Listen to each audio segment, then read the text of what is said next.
ഞാൻ മരിക്കുന്നത് വരെ.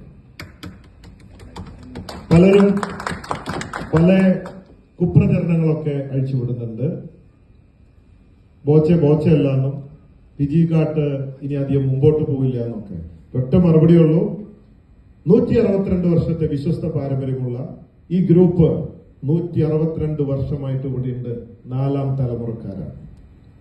1 രൂപ പോലും ഒരാൾക്ക് നഷ്ടപ്പെട്ടിട്ടില്ല. അത്രയും വലിയ പാരമ്പര്യമാണുള്ളത്.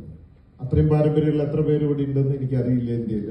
എനിവേ, ഫിജി കാട്ട് മാത്രമല്ല ഈ ഗ്രൂപ്പിന്റെ അടിത്തറ എന്ന് പറഞ്ഞാൽ 17 വെർട്ടിക്കൽ ബിസിനസ്സുകളാണ് നടത്തുന്നത്.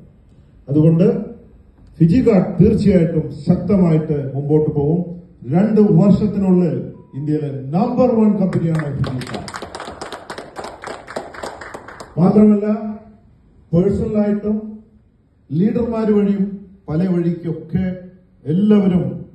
പലരും നമ്മൾ തെറ്റിദ്ധരിച്ചു, നമ്മളെ വിട്ടു പോകുന്നു. പക്ഷേ പലരും പറഞ്ഞിരിക്കുകയാണ് ഞങ്ങൾ ബോച്ചയ്ക്കൊപ്പം ഫിജി കാട്ടിനൊപ്പം എന്ന് തെളിയിച്ചിരിക്കുകയാണ്.